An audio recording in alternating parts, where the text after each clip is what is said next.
Seems generous. Oh, baby. Right on time. Damn, it is a loser's lounge.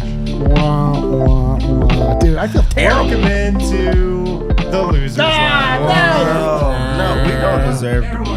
I didn't think we were ever going to return Loser's here. lounge of the season, of the preseason. You know why? Why? My stupid goddamn hat. Why would I wear this into the Nuggets? Yeah. Hallowed ground. Hate Yeah, to you say brought it. that. You did it. You brought did that in this. here. I don't feel It good is a about nice hat, though. Yeah, Is that nice. corduroy? It is corduroy. I like that. It does look good. If there was another, if you were also wearing a corduroy hat, we could rub our heads and make a zip noise. I'll bring mine next time. There you go. We're presented by Bet365 today. Never ordinary is Bet365. We're going to break down this Nuggets loss. Denver falls in the preseason in Chicago in double overtime. Panic meter. Where are you at? 133 to 124. Man, there's a lot to talk about tonight, I do have to say. I'm actually fair curious amount to to talk find out about. if that's true. Me too. I'm Harrison Wynn, joined by Brendan Vogt. All right, little debate. I'll pull back the curtain for everyone at home. None of us really thought Jay Huff would look great. How bad he would look was up for debate.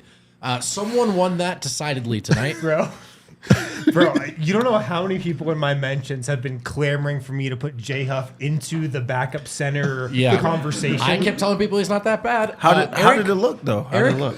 my bad. I can't put him into the conversation after tonight. He's out of the The conversation. stonks are down tonight, but He was a trampoline out there. Everybody was jumping off of him. They were dunking on him. It was wild. What's happening here? I'm also joined by the guy who might have been right about Jay Huff, Eric Wedum. You know when you put like a coat on you haven't worn in a while and you find like a $20 bill? That's how I feel about this Jay Huff revelation. I didn't realize, like, I didn't know it was going to be my whole thing, but Right. now it's my thing. seemed like a small take at the time. Yeah, but like, I don't know. That's what he looked like in Summer League. And I was like, this guy sucks. Anyway, whatever. Let's go. He will look great in the G League. Also joined by Superstar Dev. I thought we were just going to come in here, watch the game, and get out of here. And that's not what happened. We had double overtime. It was wild.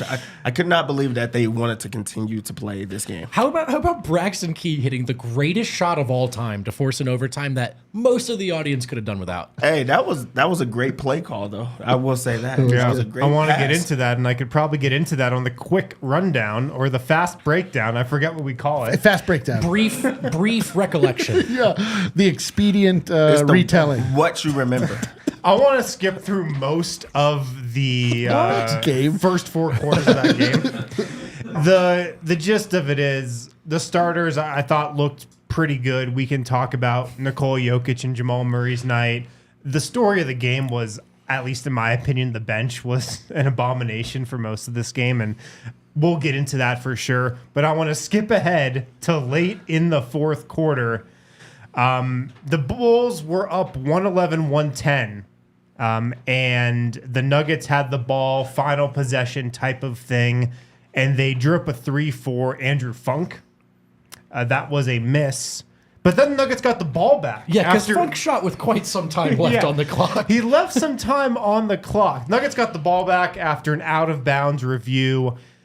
Drew up a play for Colin Gillespie, who got all the way to the rim. Maybe some contact there, but he missed the layup.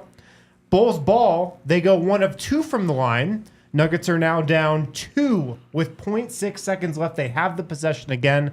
David Adelman draws up the play. Nikola Jokic was in the huddle. Looked like he had some input on the play call as well. David Adelman subs in Hunter Tyson, who was not in on the previous play. He subs in Hunter Tyson to inbound the ball. He throws a perfect pass, puts it on the money from the sideline, right at the rim for Braxton Key, who tips it in. A lot of people were saying it was Larry Bird-esque. Yeah. We go to overtime. That was a hell of a play. Then Hunter Tyson stays in the game for overtime. Poor Armand Franklin, the training camp invite. First OT, nothing really happened. Just defensive stops down the stretch by each team. Second OT, the Nuggets just got outscored 21-12, and they lose 133 to 124.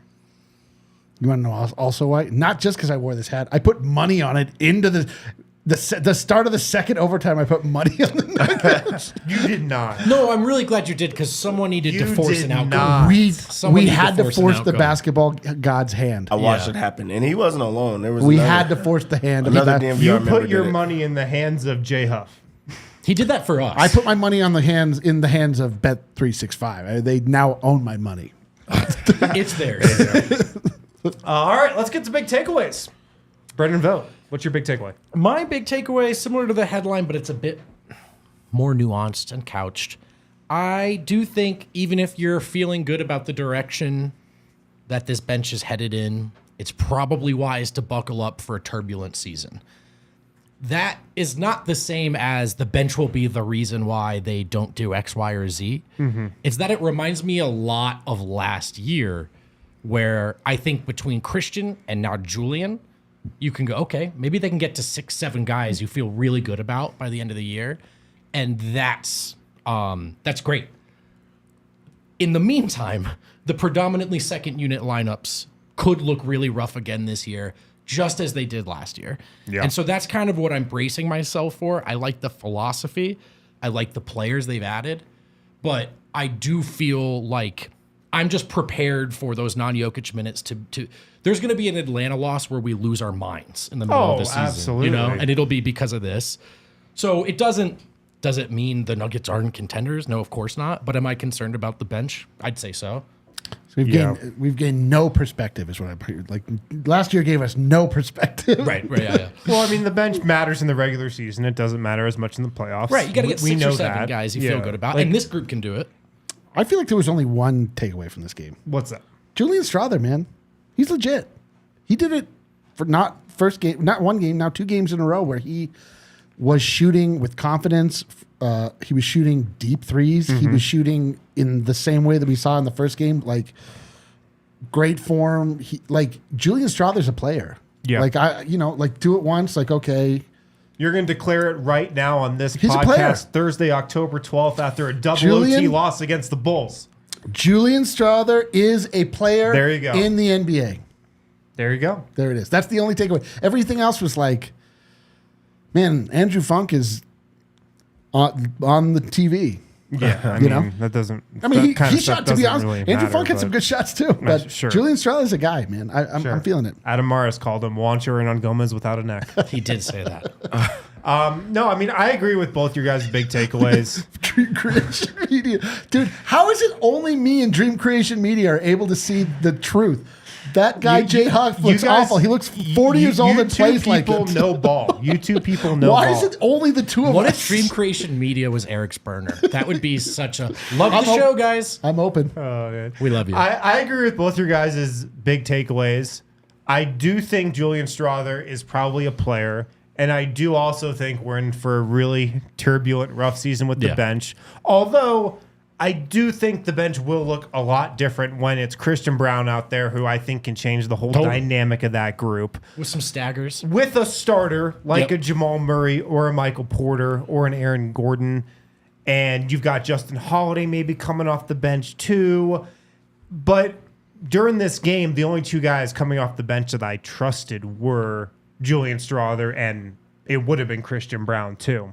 Exactly. But with that being said, I trust Julian Strawther I do. right now. I trust Already. him. I trust him a hell of a lot more than the other 2 rookies. I trust him a hell of a lot more than some of the other players penciled into the bench rotation right now. So Circle of I'm trust, with baby. you. I think he most likely is a player. Yeah, and even to just stick on that trust part, he's in that camp of the Michael Porter Jr., where every shot he takes looks like it's going in. I just feel confident whenever he sets his feet. I'm like, oh, that's in. I'm with you. As soon as it's in the air, even pure shooter. his misses look perfect. That I'm like, oh, next one he's just gonna adjust just a tad bit and it's gonna go in. And he's creating it off the dribble. He's coming off of pins. I know that Malone is gonna be excited to see how creative he could get with Strawther. But that trust is there, especially offensively. Yeah. As you said that, it did have me thinking too, of the various second units we've seen put together, they haven't really had a 2-guard that can shoot and space the floor. I mean, there's been Bones and Jamal at the same time, but that was weird. Julian, I think, is a more of a legit floor spacer, catch and shoot threat that just maybe hopefully adds a different dynamic to whatever that 5-man group ends up being. Like Julian Strawther standing out matters more than that the bench doesn't look great. Right, you got to get to 6 or 7 guys, and he's maybe the 7th. Yeah, but so it's not; these things can be overstated for sure. The bench wasn't the bench. The bench is going to be Justin Holiday, who played with the starters. It's going to be Reggie Jackson, who played very sparingly. Then Pwat is going to have a role. Julian Strawther probably going to have a role, and then Zeke, who had a reasonable night defensively. Like he didn't have nearly the night he had the night before. That's a little generous, I'd say. Well, I mean, listen, like the level of slop in this game is just like. But I think that's kind of what I meant. I would just buckle up for that. It's not that this group can't get it done or doesn't have a path. There's just going to be nights where it looks really ugly. Yeah, but like we can't evaluate the bench because we weren't looking at it. I mean, that's fair. Yeah. Before we go It's too different far, people. Dev, did you have a big takeaway, or was it kind of along those lines? No, it happened very long ago, so you forget. But like around in like this 6 o'clock. in this game, Jokic was incredible. Like, and really just different than what we've seen. Dude, second best player in the from him. world. Yeah, second best player in the world, had a monster, first half, like where he scores 17 points. He usually comes into these seasons, and just especially preseason, where he's doing what the internet's saying, where he doesn't take it seriously. But to go for 17 points, to just dominate in every single facet, and this is the first time that I think he played well in the first game, but this one's like, okay, I'm going to make it a point to score every single time down. So it's just great to see him come into the year like a little bit more serious. So I'm excited for the year. Yeah, let's stay on that, and then we'll get back to the bench a little bit. I need to separate myself from the Let's second spend some unit time here. in the sun. Yeah. I love that point, Dev, because I wanted to get to it. Nikola Jokic, 17 points tonight. He only plays the first half, played 18 minutes, 8 of 10 shooting, 1 of 2 from 3, 6 rebounds, 4 assists, 2 steals, 1 block. He was a +5. He has now attempted 21 shots. Let's go. Across his first 2 preseason games. And if you remember last preseason, he attempted 0. a total of 3 shots. Oh, I thought it was 0. Over his first 2 preseason games. 1 against the Thunder in the first game, 2 against, I forget who they played in the second game, but he attempted 3 and then 5 against the Warriors, 8 total in 3 preseason games. He's already attempted 21 so far in the preseason. I mean, what do we take from this? I think that there's a perfect recipe for him to start the year being a monster. He's number 2 in the world, for one. He gets to start out the year against Nurkic, who there's a history there, and he also takes those games serious. And then you get to go in Chicago, where he really enjoys playing. Right. So it starts it out with there's momentum on the year where you don't fall back, or you don't start off sluggish like we've been seeing. So what does it look like if Jokic comes into the season aggressive and in shape and ready to just really take over? I think it was just a perfect recipe. Maybe 2 of 3 on that one. I don't know about the in shape, but he was coaching. Did you see that? Like he was like he was in it. He cared. Jokic was so. This is the largest point that we were hinting at in the pregame show. Is that like we know this to be true, and everyone should know this to be true. Like Jokic is very interested in playing basketball. He loves basketball. Like he is super engaged. He is like he can't shut his brain off from the game of basketball. He's just not remotely interested in the nonsense that the NBA wants him to be interested in. Yeah. And so like now we're getting these weird, it's the same thing. Like as Bronco fans, we were like, man, Patrick Mahomes just kills us every time. Like we should attack his wife. Like we can't go after. You guys say that? You mean on Twitter, right? Not physically, Yeah, but okay, I'm saying that's like important clarification. Jokic is such a perfect basketball player that you have to find fault because you can't. You like when you have to be like LeBron James. Like he makes bad movies or something. Like when he's at his best. I mean, he might be accurate, but you find some reason to try to discredit him as a person because you can't do it on the basketball court. And like that's what we're in the season of is like. Particularly Lakers fans trying to find any angle they can to be like, yeah, I mean, what he doesn't even care. Like this, what do you guys care for? It's embarrassing. And it's like, no, brother, the way you look at basketball is embarrassing. Yeah. You don't understand what this is, and you've turned it into this terrible machine that you're trying to feed all the time and like trying to get us to get on board. And Jokic won't do it. I love him for it. I loved the pep in his step in Chicago, which I did call in the pregame, fellas. A lot of Serbians in the crowd. It was good to see. Not that it's ever in doubt. The at Rocket all, might be flowing right now. but all you're really looking for The Bowser from United Center. from Jokic in the preseason is Go like Quince. a 5-minute stretch where he decided it was time to win, and then he won. And man, did for his minutes tonight that happened. Obviously, the Nuggets lost, but Jokic is so far past. Honestly, the big Jokic check-in this time of year is, he's still alive, and he came back to Denver. Yeah, dude, Sweet. Is he here? Yeah, He okay, is? cool, Dope. But it was cool to see him playing well. I like the way, the starters have looked good in the preseason. Yeah. But it was fun to see that little stretch to close the second half when he was just like, oh, I want this now. You're like, oh yeah. You're like, that's what we're doing here. Yeah. It's all about this guy. I mean, it's just the aggressiveness, though, and especially just the aggressiveness looking for his shot isn't something that we usually see this time of year when it comes to him. And that, to me, is just kind of the biggest point here, like the biggest observation.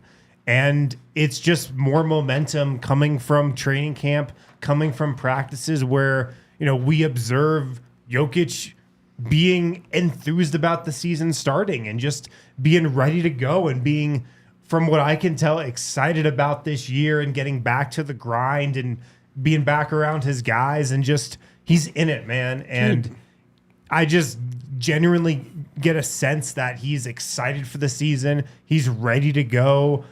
And I just think that's backed up by him shooting 21 times in 2 preseason games. Yeah. In all of our respective sports we've played, like when you were at your zenith, the best you ever were, like you want to play. Like it's probably fun for him to go out there and just like knock it down without hitting any part of the 20. It's like fun to get out and like just be dominant and like do whatever you want out there. Like I agree. I agree with that. And that's why it was cool to see him, because that's what that stretch looked like. It's like, oh yeah, these guys can't stop me. Yeah. Dev, do you think Jokic is coming into this season more aggressive than he's been in years past? Absolutely. Like he's shooting the basketball. Like that was really the only difference is like, does he care? Does he want to be a leader? Like those are the things that was a knock on him before and in the defense. And right now, I mean, he's playing well defensively. He is now coaching on the sideline and really caring. And then also he's like being aggressive offensively. So like if you go into the year like this, really, he doesn't have to go through the lulls of the season or just waiting to see if he's going to turn it on or when he turns it on. If he already starts out like that, then you're just ready to go. And there's no distractions, for Jokic that everyone else has to go through. He's just ready to play ball. Right. I just think you should be, as a Nuggets fan, really excited about just how aggressive and kind of in the zone Jokic looks early on. And arguably, Dev was kind of hit on it there with leadership. And I think it was Marcel in the chat leading by example.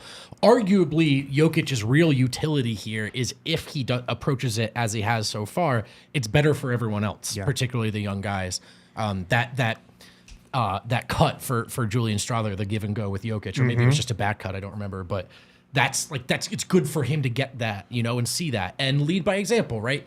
I do think, while I agree with the point D-Line made, and Jokic loves basketball, and I don't think any of it's bad for the NBA, however he chooses to present himself, I think it's good for his teammates when he chooses to treat these things like they're not beneath him. And so far he has, and I've enjoyed it, because we all want to see Jokic ball. That's the point. If he treated it like it was beneath him with his teammates, that's one thing. Right. If he treats the stuff that is so far beneath him, the circus, like it's beneath him, good. Right. I get that. Great. I get that. But I do think that it doesn't hurt to show your guys that you're in it. No, that's the point. Leading by example. Like, and in coaching, a game, like that's what he's fine doing. Super excited, jumps off the bench, cheering with everybody when they hit he's in it. Like, I love He's that. definitely pleasing the basketball gods right now. I love that Jokic. Let's hit a That break. guy's good, huh? Such a fan, we got dude. a lot more to get to from this game. We'll talk about the rest of the starters. We'll talk about the bench as well. Maybe who we actually trust, who's in the circle of trust on the second unit right now. That could be a short conversation. We'll get to all that in a minute. This is so fun. I love doing this guy with you guys. One thing we all did together was we went to Primo Hoagies. Hoagies. With locations in both Denver and Centennial, Primo Hoagies is a real kind of like East Coast style hoagie joint. Made me feel nostalgic for home. We all went, we enjoyed it. Cold subs, hot subs, great appetizers and stuff in the fridge there. This is if you're from where I'm from, Primo Hoagies, you'll feel right at home. Use code DNVR for $2 off Primo size hoagies. And by the way, if you're from Denver, make yourself at home at Primo Hoagies. Again, 2 Colorado locations, Denver and Centennial. Use code DNVR for $2 off a Primo size hoagie when ordering online. Yeah.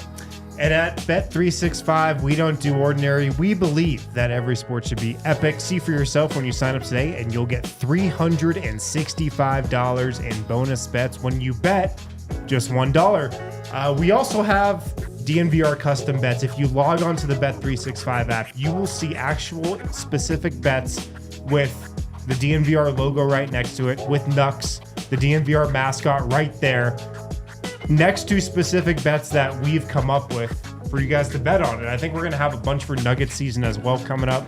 So that should be really cool. You can see those right when you log on to Bet365. So go to bet365.com to sign up.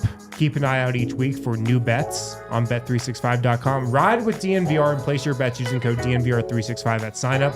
Must be 21 plus and physically located in Colorado. Please gamble responsibly. If you or someone you know has a gambling problem and wants help, call or text 1-800-GAMBLER.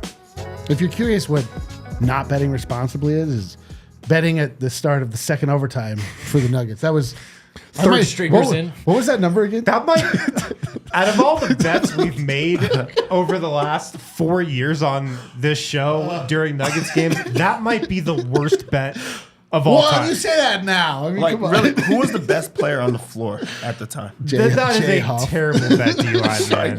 That is god-awful. That bet was for the people. D-Line knew if he placed that bet, the Bulls would win. No, we talked about it. Yeah. Like I was trying to stoke the gods into making something happen. They were like, they were watching the Broncos. You know what I mean? They were like letting it go on an autopilot. I had to make it happen. I did that for you.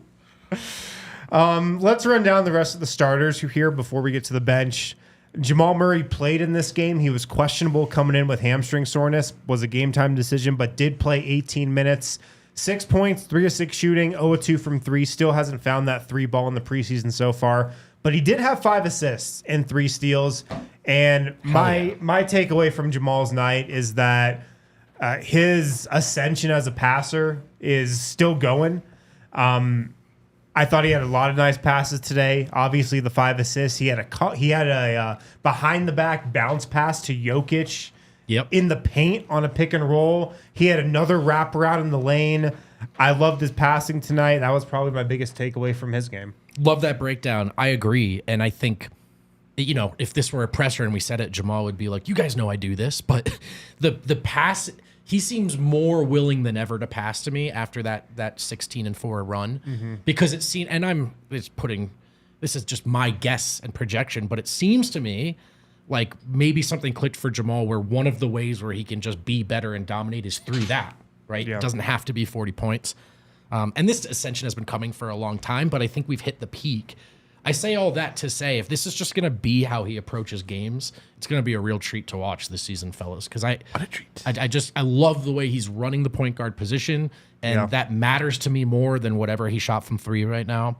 I really like Jamal the way he's playing. Yeah, he looks just like at his most loose self right now. He does Like look loose. not point, much, expectation. You've already accomplished what you wanted and improved what you wanted, and also right now it's fun. Like he seems like he's having fun with it, and you already know when the lights you really turn on, he's one of the most competitive guys there are. So for him to come in and just feel like he doesn't have to prove anything right now, I know that's just weight off of his shoulders, and he's going to be ready to go. But for him to have that willingness to just pass the ball right now and just to get everybody else involved, like he had a turnover today where he was trying to throw it to Tyson. Peyton Watson came and gave the most unathletic, dunk attempt, and it was a turnover. It was a turnover on him, and he just laughed it off. And usually he's pissed, in those type of situations. And in the season, I know he's going to correct him and just try to get it together. But right now, he's just loose, and I think that just feels good. Any takeaways from Jamal? I like that. I mean, I kind of like what you guys are saying. It's like he's just kind of like he's serious. He's not serious. It's like it seems like he's in a good mindset. Yeah. Like, you can't take too much other than for both Jokic and Jamal. They just kind of seem like they are at the right place at this stage in the process. Like, they're not, you would expect it. They're the reigning champs. So, no, not really. But it's just like, can we just play real basketball? We've got 3 more preseason games to get through.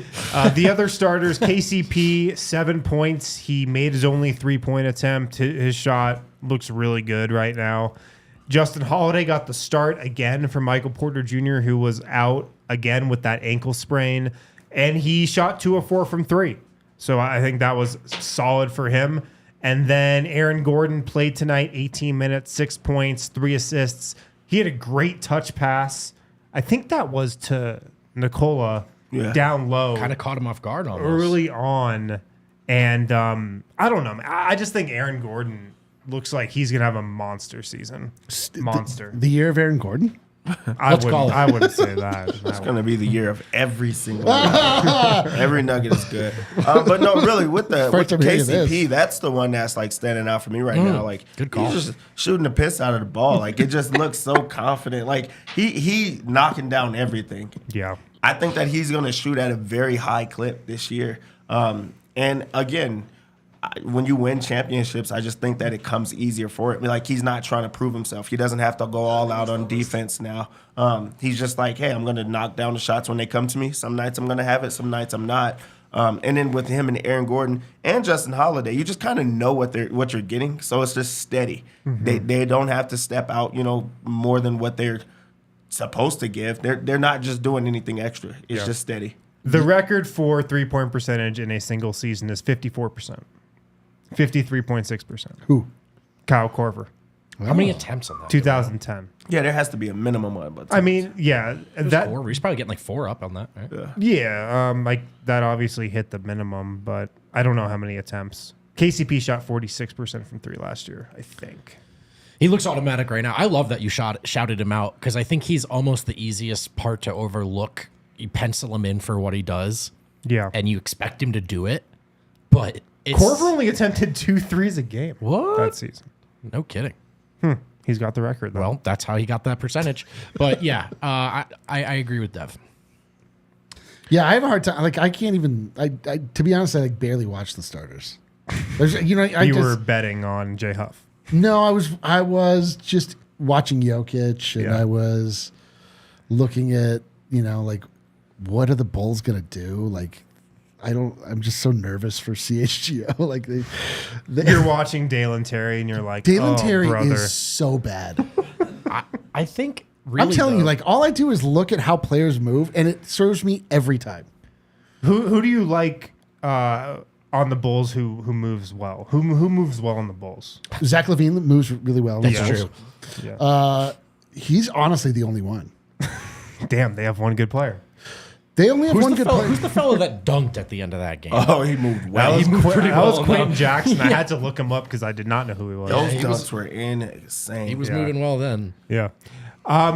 Justin Holiday, I mentioned him briefly, but he got the start again. I can't decide if he looks competent because he's playing alongside the starters. I think Bingo. it's that. Or he looks competent because he's actually competent. I'm leaning towards the fact that he's just playing alongside the starters. I don't think he is going to magically elevate the bench, although I think he's more solid than some of the guys the Nuggets are playing off the bench right now. Is that what you guys are thinking with Justin Holiday? Yeah, like he looks confident. He looks like a vet. He looks like a vet in the preseason, which is, as we all know, it's for the rookies. Yeah, I'm ready to see him with that second unit. Just I because am too. There's going to be like more expectation for him to perform and not just fit in. It's easy to fit in when you're with Jokic, Jamal Murray, Aaron Gordon. Like, they already know how to play. You have their core already. So I want to see him when he has to put the ball in the basket, when he has to actually knock down shots that are given his way, because there's not going to be much room for error. So I'm ready for that to hurry up. Yeah. Let's hit another break. We'll get to the second unit on the other side, and then maybe play a little stock report or stonk report. Ready for this. Run up and down the entire roster, even the G League guys. For you. I actually don't know how that game just finished up, so this could age poorly. Stonks are generally low on the Broncos right now. Yeah, they lost. Okay, They cool. lost, yeah. Yep. All right. Keep this at. Did you really not know how that game was going to end? I just, Broncos covered. dude. They lost by 9. Because Shout out Patrick that person I Mahomes was talked not out of trying it. in that game. Oh, they did lose by 11? I thought they lost by 8. Oh, they lost by 11. Yeah, They you did not probably cover. lost that bet too. I didn't bet. No, I'm so far out of this. Well, the stocks are up for Breckenridge Brewery. We love our Breck beers at DNVR. And we know Breck Brew has grown such a big company now, but come on, they're still Colorado.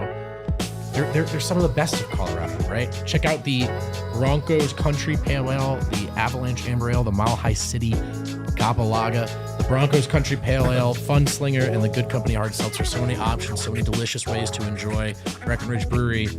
And they fit, any theme, any mood you're in, any day of the week. So long as you're a Denver sports fan, you're going to have a beer for it thanks to Breckenridge Brewery. Check out the beer locator at breckbrew.com to find a brew near you. Also, make sure to check out FOCO, the leading manufacturer of sports and entertainment merchandise. They've got a product line that includes apparel, accessories, toys, collectibles, novelty items, and more. What's really cool about FOCO is they are officially licensed with all the teams, all the leagues. So this is legit stuff. They have great bobbleheads. They've got great merchandise and little accessories too. They got stuff that makes for really, really good gifts coming up on the holiday season here in a few months. A lot of our set decorations here at DNVR are from FOCO. They've donated a few awesome pieces as well. So make sure to show these guys some love. Maybe you're looking for a gift for somebody that's a sports fan. Check out FOCO. FOCO always has our back for Colorado sports, and they have yours too. Get the best gear around by using the link in our description. For all non-presale items, use the promo code DNVR for 10% off. That's with FOCO, FOCO. Use the link in our description for all non-presale items. Use the promo code DNVR for 10% off. What? Chat cracking me up. I love the chat. But FOCO, by the way, making a little bit of a little real life viral noise with these overalls. Oh yeah, I saw those.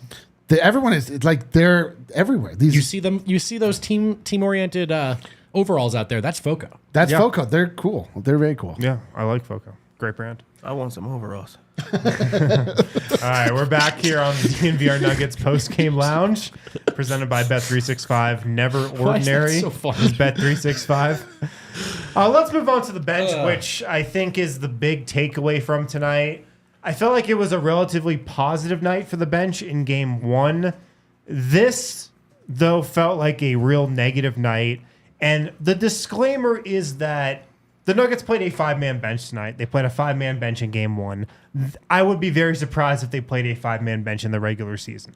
They'll have a starter or two staggering with that group, most likely Jamal Murray, I'd say. But tonight, the bench was Reggie Jackson, Julian Strawther, Zeke Naji at the 5, Hunter Tyson, and Peyton Watson. 30 minutes for Hunter Tyson in this game. Well, he played the entire 2 overtimes after he made that pass. I told you, man. Malone's like, who plays hard? Hunter. He's going to forget how many minutes Hunter has played. Yeah. So, I mean, that's a disclaimer. The bench looked really bad, partly because it was just a 5-man bench unit out there against a Bulls bench that actually had some talent. Like Alex Caruso was playing against the bench a lot. Peyton Watson was matched up with DeMar DeRozan at times. Andre Drummond, who's one of the better backup centers in the league, made his presence felt. Torrey Craig was out there. So the Nuggets bench, which is really young, was playing against a bunch of veteran dudes, and that probably contributed to it as well. But I want to start with Zeke Naji. Because I felt like Zeke Naji played a really nice game in the opener. But tonight he was matched up against Andre Drummond, and it did not go well for him, man. Andre Drummond looked like a Hall of Famer out there tonight. He had 13 rebounds in 14 minutes. I think he had 10 rebounds in the first half. Were those all 14 of Zeke's minutes? No, they weren't. Okay. Actually, some were against Jokic and the starters. But he had 9 offensive rebounds tonight. And that is a big concern with the bench, rebounding. If you're playing Zeke Naji next to Peyton Watson at the 4, and we'll get to Pwat too, but rebounding is going to be a concern. Interior defense is going to be a concern. Like, that was the biggest takeaway for me watching the bench. Andre Drummond looked like a monster, and Zeke Naji just looked pretty small. Well, listen, like Andre Drummond specifically is a guy you would not put Zeke Naji. You would true. put DeAndre Jordan in. Well, why didn't they? Because they're not playing matchups tonight. Okay, They're just okay. like they're giving Zeke agree with Naji you. is a smaller I agree. center. Yeah. Andre Drummond is a monster. Zeke Naji had he disrupted Pat. He had 3 or 4 steals. He had when he wasn't matched up against a physically dominant guy on him. You watched all this with a grain of salt. But there were positives. I mean, he wasn't nearly as effective as he was last game offensively, but he was kind of getting in the way. He was fighting for rebounds. He wasn't getting a lot of them. I understand. He was certainly listen, fighting for I rebounds. understand, but I'm just saying, for me, it wasn't all negative for him. I just see for Zeke Naji, what the Nuggets need from him, and they need him to play hard more often. They need him to be disruptive, and he was those two things for big portions. But yes, he got dominated by Andre Drummond, which he would never be matched up with. I think the size and the rebounding is a real issue that you can project from preseason. It's a real takeaway for me. And I just, because part of their identity is getting those stops, but then rebounding and running. And man, if you're not rebounding, that's going to put a real dent in that game plan. It does make me think about one of your propositions from earlier in the offseason. Maybe a Michael Porter Jr. stagger helps a lot in that way. He can rebound, he can be big. But look, if you're going to go with Zeke Naji, he's got to rebound better than he did in this game. And yes, it's a brutal matchup. You guys are 100% right. And it's just, you got to buckle up for that being a possibility if Zeke's on the floor instead of DeAndre this season. He had 2 rebounds in 14 minutes. I think he had 5 fouls. He just wasn't great. And you could come up with a long list of reasons why maybe it's not fair to Zeke. It's not a great matchup. But this is plan A, or at least plan 1B. Yeah, the Nuggets want Zeke Naji You to be want the Zeke backup to work center. out. And I think it's okay to point out that in this game, for all the things we were encouraged about last time, this was the other foot dropping for sure. Yeah, I feel like Zeke has had 1 good game, 1 bad game. Yeah. I really wish that there would have been a longer court for the backup unit, just to see how they tried to overcome adversity in this game, because they were not playing well. The Bulls also had their starters out there for a little bit longer. Yeah. And then it was the second unit, and you knew that the second unit was going to come in. So I just wish that they would have, let Pickett play longer in these type of situations, or just the backup, because they are going to be playing a lot of times, and you get to see that. But on the flip side with Zeke Naji in particular, I know that a big part of him is how do I play more minutes? How do I get on the court more? So while you would typically go with DeAndre Jordan, I know that the idea is that you're supposed to be the backup center. So let's see how you are against a real backup center. Right. A guy that is, a lot bigger than you and stronger than you. And this is what you've been working on. You've changed your whole physique to get bigger so that you could defend these type of guys. Let's go see how you play against them. And he lost in that, in that regard. So you don't want to have to rely on a DeAndre Jordan in those type of situations. There's not many. There's not many Andre Drummond type players, but that is, where Denver will struggle is against those very, very big guys. So Zeke, can you go do it? And tonight he proved that he could. Yeah, they won't. He won't. They won't put him in for that. They won't. That just won't happen. Because It happened tonight. Well, I mean, I know, but I also just to pull the curtain back, Andrew Funk also won't get minutes in the regular season. Well, I know it did happen one's tonight. in the real rotation. well, we're talking about the first 3 quarters when they played actual Right. rotation. which gets me back to how I think we wanted to frame our concerns about the struggles, which is, you get to the playoffs, it's probably AG again, right? Playing backup 5. Of course. And Jokic plays 40 minutes. That's a regular season That's thing. fine. But this is what I mean. It reminds me already a lot of last year in terms of what I'm buckling up for the regular season bench. And there's just going to be nights where either A, Zeke's a bad matchup, or B, they're going with DeAndre Jordan, which as much as we love him, feels suboptimal. So that's why I think it's okay to point out, there are some question marks on this bench we're not feeling great about.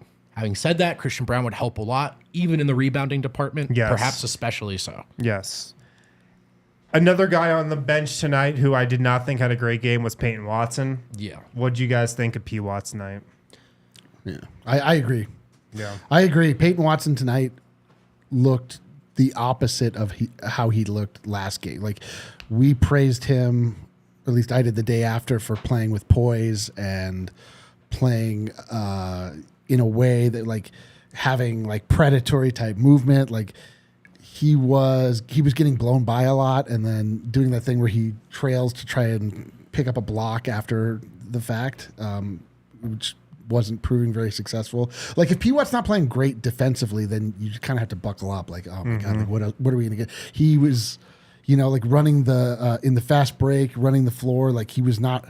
There was a time where Jamal, he and who else was it? Hunter Tyson. It was Pwat and Hunter Tyson running together, Yes, and Jamal threw the alley-oop. And Pwat made a weird move, like he was gonna go to the corner, but then he went into the basket, and then it was confusion because the alley oop was supposed to go to Hunter Tyson, and anyway, just a lot of like indecision and not playing the way that we had praised him for the previous game. So it was a little concerning. Like, he didn't look like a guy that stood out in a game where you would hope he would stand out. Yeah, when it goes to stand out, like when Peyton Watson got drafted, what was the biggest thing for him? Why did he get drafted? Defense.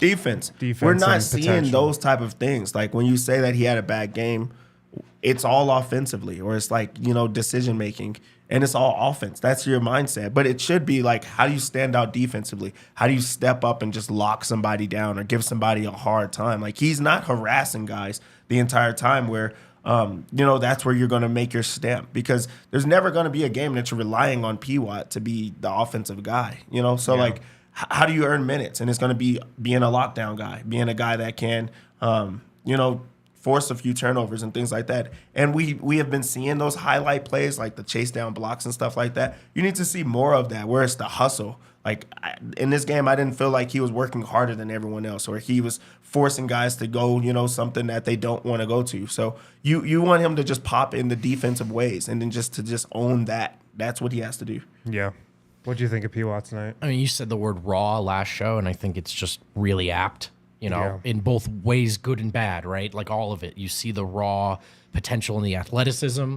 There was that one transition play where it was almost just a beautiful, beautiful drive to the basket. Like, he picked it up at a weird time, but he had those insanely long strides, and he smoked the layup. But at the same time, that was a glimpse of sort of what he provides on this roster that few, if anyone else, does, that length and athleticism. I just think we've all been very excited about Peyton Watson with good reason, and I know members of the front office with good reason are too. But I do think it's probably best to reframe it and reset the expectations. He's 21. Even if he has a good season, he'll have some nights that look like this, and we just got to be prepared for that, I think. He is still learning how to play basketball, when to call his own number, when to push, when not to. And so we just have to be ready for this, I think. Yeah. I like that point, because he is 21. He's the youngest player on the team, and he looks like the youngest player on the team. Like, he looks the least experienced guy out there. Correct. Yep. Because he is. He is. He's probably just played the least amount of basketball out of all these guys in the last, several years, just from his 1 year at UCLA to the G League last year and not playing really for the Nuggets. And that's kind of what he looks like. I thought he did have a couple nice defensive plays tonight. I mean, he did have 2 blocks. He had a couple moments, but offensively is where I was like, man, what is going on tonight? I mean, he had 5 turnovers in 21 minutes. Yeah. Like, that's tough to do. It's not great. And I felt like a lot of them just came from him trying to do too much. Yep. Trying to be a playmaker. Trying to be the guy, trying to be the playmaker. And that's not who he is right now. And I just look at him as a guy who's trying to figure out the type of player that he is. And that's probably going to take the whole season for him to find out. Right. He shot 2 of 5. The 5 turnovers, like I mentioned, he's minus 15. I mean, the bench just was not good when he was in. He's just not, a good enough offensive player to try to like take over games like he tried to at times tonight. I think he might be able to become that guy, but not right now. And it was just a rough one from him tonight. And look, coming into the preseason, man, I was thinking about saying Peyton Watson is a lock to be in the rotation at the start of the year. I don't think we can say that anymore because I don't know if right now on a team that's trying to win another championship, and yeah, it's the regular season, and yeah, every game isn't do or die, but I don't know if he's a guy who you can 100% trust with minutes right now.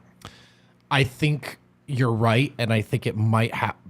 It's probably contingent upon how Malone really wants to approach this. We've already heard him reflect on the balance between they know home court is important, but they also recognize part of this year has to be about getting those guys ready. And so, like, if he's coaching like he has in the past to win every game, I think you go to Justin Holiday right now. I think he does. Yeah. Does he want Peyton to be at that place at the end of the year? You're going to have to deal with the growing pains. So it's tough to say. What I think is good about both games is that he tried really hard. He wanted it. I think the way that manifested in game one was, let me make these defensive plays. And I think tonight it was a little more of like, yeah, I can put the ball on the floor here. And that's not where he needs to like force it, you know? So a learning lesson for him. These are all going to be learning lessons for him. I don't think he's a lock though. Yeah. He's got the potential. He's got the ability. It's just about putting it all together. And, you know, he's the youngest player on the roster. So maybe it takes a little longer than we might have thought. Let's hit a final break. Maybe on the other side, we could do a little stonk report. Oh, man. For the bench, for some starters. Talk about Reggie Jackson a little bit. I can't. Haven't gotten to him tonight Goddamn wait. We'll get to that on the other side. Eric, if you'd like to do this first, Kind Love is excited to be an official partner of DNVR and support another local brand. We're excited to be partnered with another local brand. And it's more than a partnership, as you can see in that sweet graphic down there. These pre-roll packs that come in both the indica and sativa strain varieties, you buy them at Kind Love, you're going to get the Immaculate Vibes collection. And that's us, as you can tell by nuts plastered right. How cool is this? We have our own joint packs that we named Immaculate Vibes. Yeah, we lived in a world where the vibes are immaculate. Look at how this There was really only one thing we could have named it. Yeah, no. People were like, oh, we should call it like Mile High. I was like, no. Calling it Immaculate Vibes by putting Nux on the front. I sent that ad to my dad, and he's like, not as proud of you as this one as you might think. Just kidding. He doesn't. He's never proud of me. But listen, when you go to Kind Love and you use code DNVR, you'll get 25% off any pre-sale purchase. So not just with these Immaculate Vibes packs, but any pre-sale purchase. I can tell you I have tried just about all of them, and they're great. There you go. I mean, no better endorsement than that. Are we good? All right, we're back. Back here, DNVR Nuggets post-game lounge. We're presented by Bet365, Never Ordinary. I want to get to a couple more guys on the bench here before we end this one. Reggie Jackson was also in the rotation tonight.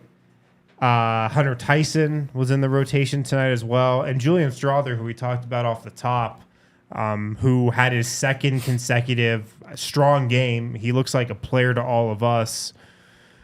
What do we think of Reggie Jackson's night tonight? Anything stand out to you guys?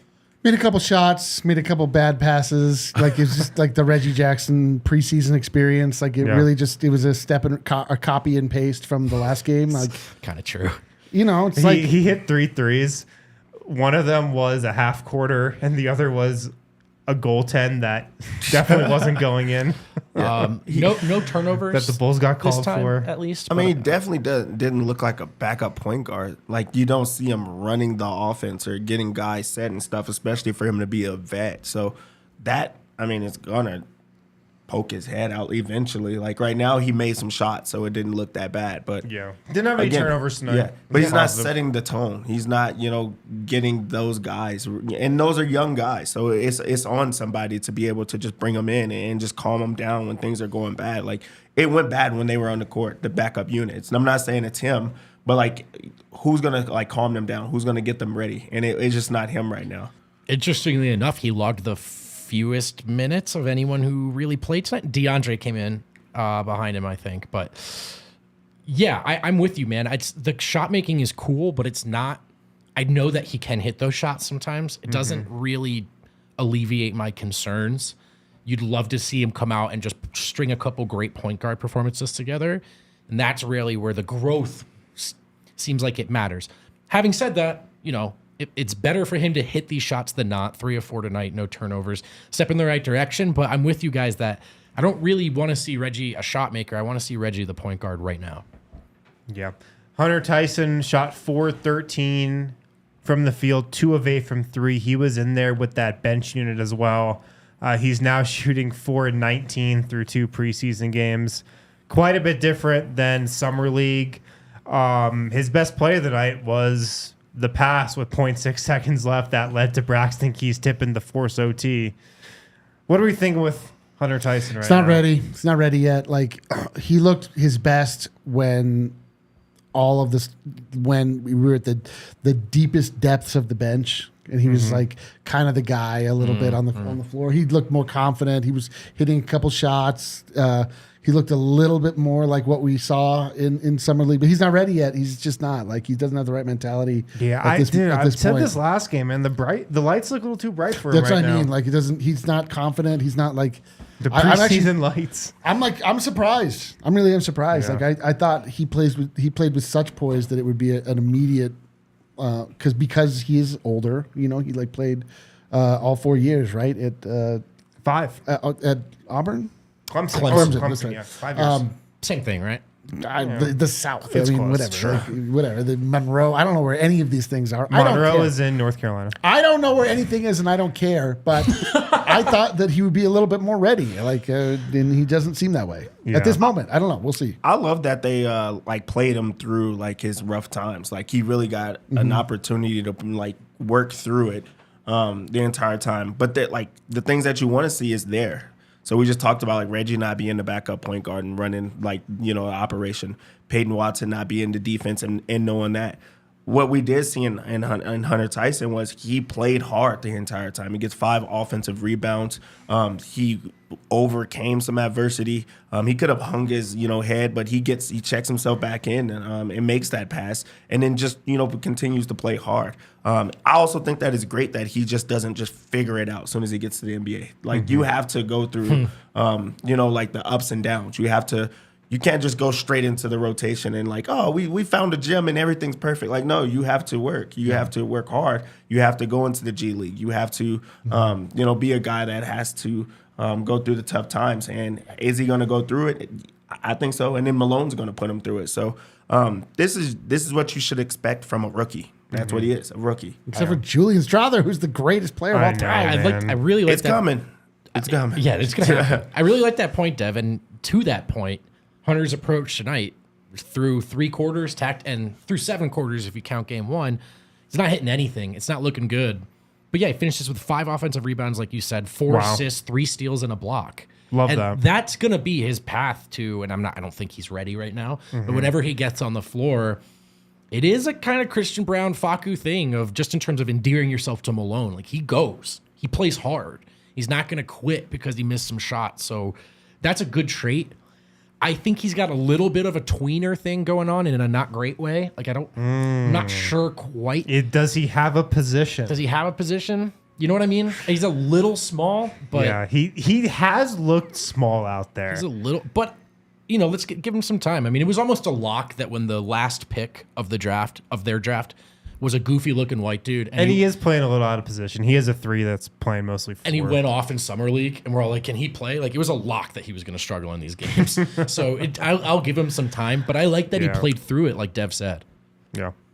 And Julian Strawther was the other member of that bench who, like we hit on the top of the show, for a second consecutive game looked great. I mean, he looks like a player. Is he in the rotation, or are we... I think he should be. Are we going too fast with this thing, or what? You don't have to second guess if he's a shooter. Even if he's slumping, he's going to continue to shoot. He has the utmost, confidence in his shot, and all he has to do is get his feet set. And he works without the ball. When he puts the ball on the floor, he makes it where a defender has to choose how they're going to defend him because he can just put it on the floor and then do his floater, or he's going to shoot the ball. And if you don't close out on him, it's from anywhere. So it wasn't like a perfect game for him or just great, but you did see like things pop out for him. You want a point guard to be able to set him up. So like that's going to be great when you get to see those type of things. You want to see some plays ran from him. So like we haven't even seen him be open and get some shots. Like we've just seen him just naturally playing. So that's great to know. Right. He hasn't turned it over in 41 minutes now. Bro, he's in the rotation. He's going to be in the rotation to some degree. He's earned it, so I'm not arguing that. But as we say that, I wonder, what does that unit look like? Because if he's playing, Christian Brown's in, right? He's playing. It's probably he and Justin Holiday that are kind of like, right? I mean, and Justin Holiday gets the nod early because he's a vet, and I don't know if you know about Michael Malone. They're staggering Murray. I'm just saying it's interesting. I mean, I wonder if... Yeah.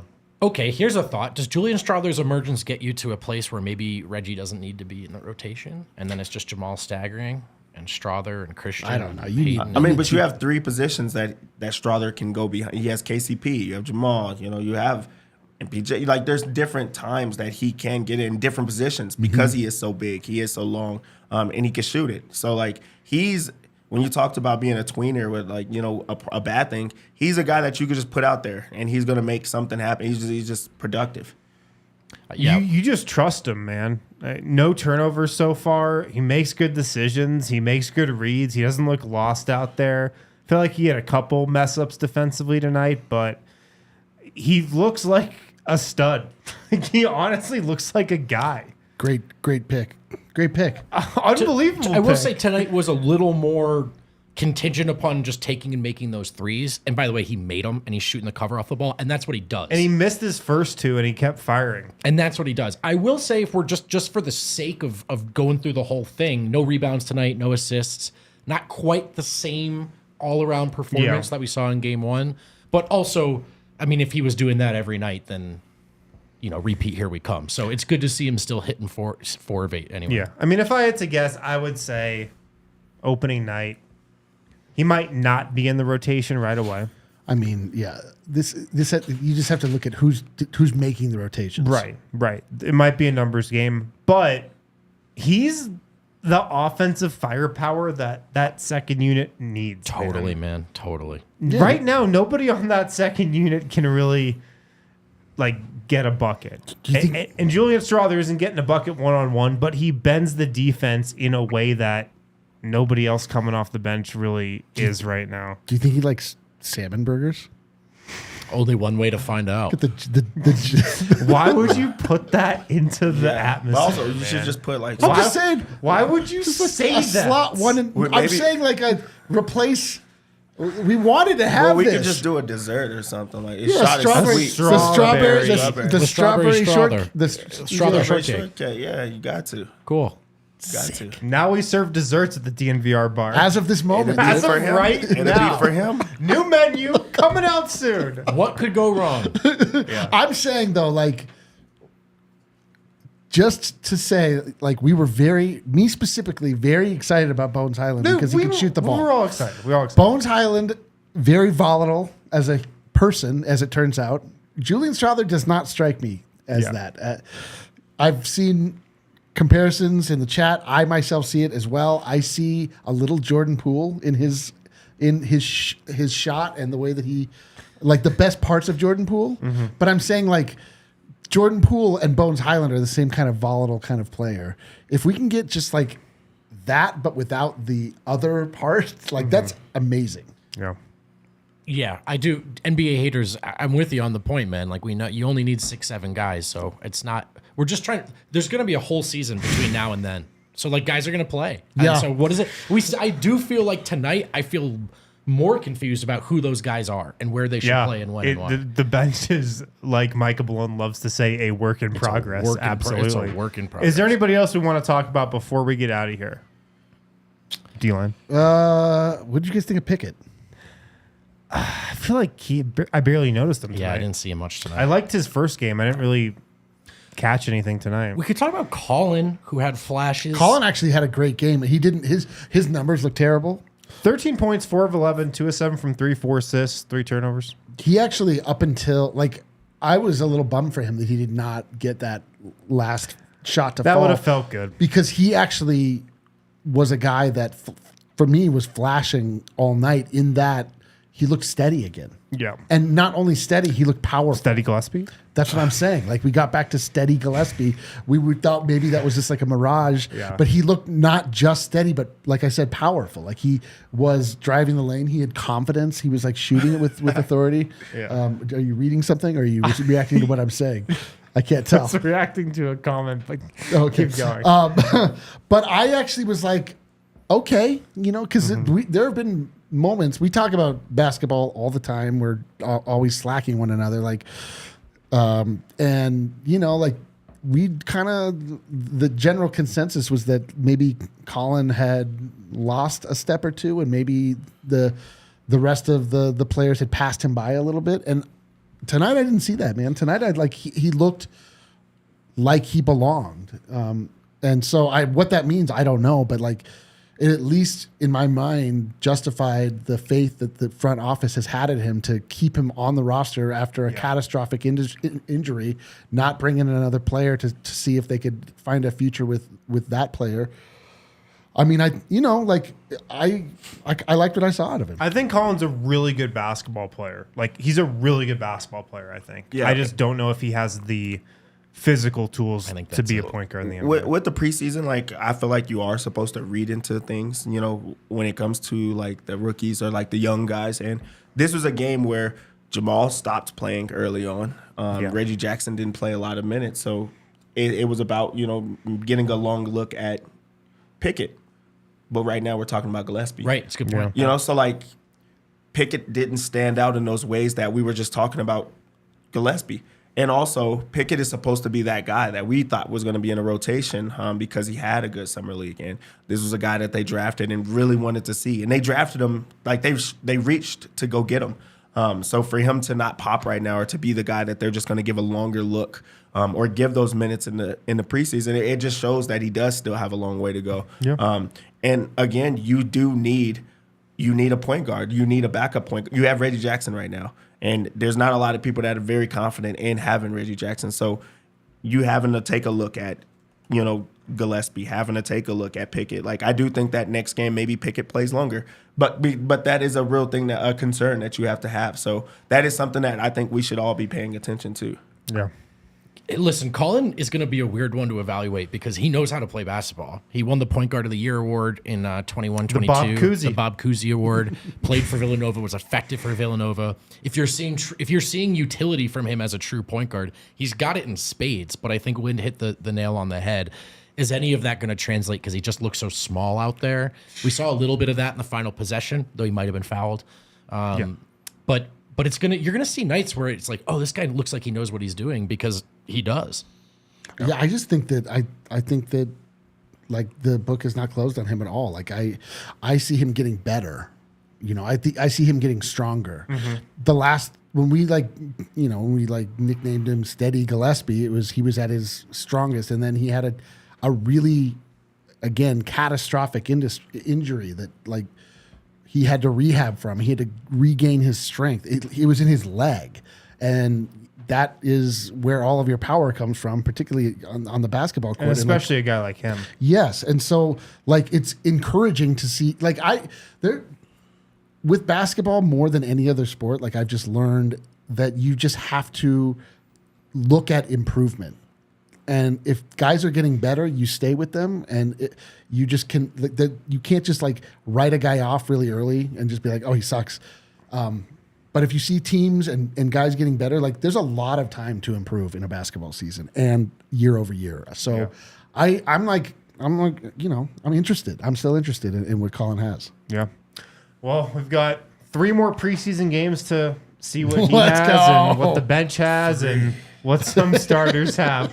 Why on earth do we play 5 preseason games? I love it. Because we need to see the Pickett versus I'm Colin sick, Gillespie but- battle. Let's hit these super chats before we get out of here. Good Nation, have you guys seen CHGO on YouTube? Pretty sure they're ripping off DNVR brand. Might I want to think check it this out. is a Go joke. Nugs. I think it's a joke. Just looking out for my They homies. definitely are ripping off our brand hard. Joke or not, check out our friends at CHGO. Definitely part of the same company. Joe Arrow 27. Good I to drew every one of those logos. Eric's worked way too hard for you to get that confused. Joe Arrow, good to see the stash vote. Drummond calling himself a Hall of Famer in the offseason and running with the third string for the Bulls. Well, it looks like a Great Hall point. of Famer tonight. Great point. I think I see him as potential defensive player of the year. He and Bull head to head. If he can play the Nuggets bench every night. Is that it? All right, guys. Thanks for tuning in. Hell of a night. Woo. Nuggets almost got the dub, but take their first preseason L in Chicago. We're off tomorrow, but we'll be back Sunday when the Nuggets play their one home preseason game against the same Chicago Bulls team. Triple overtime? Is it possible? We'll talk to you guys then.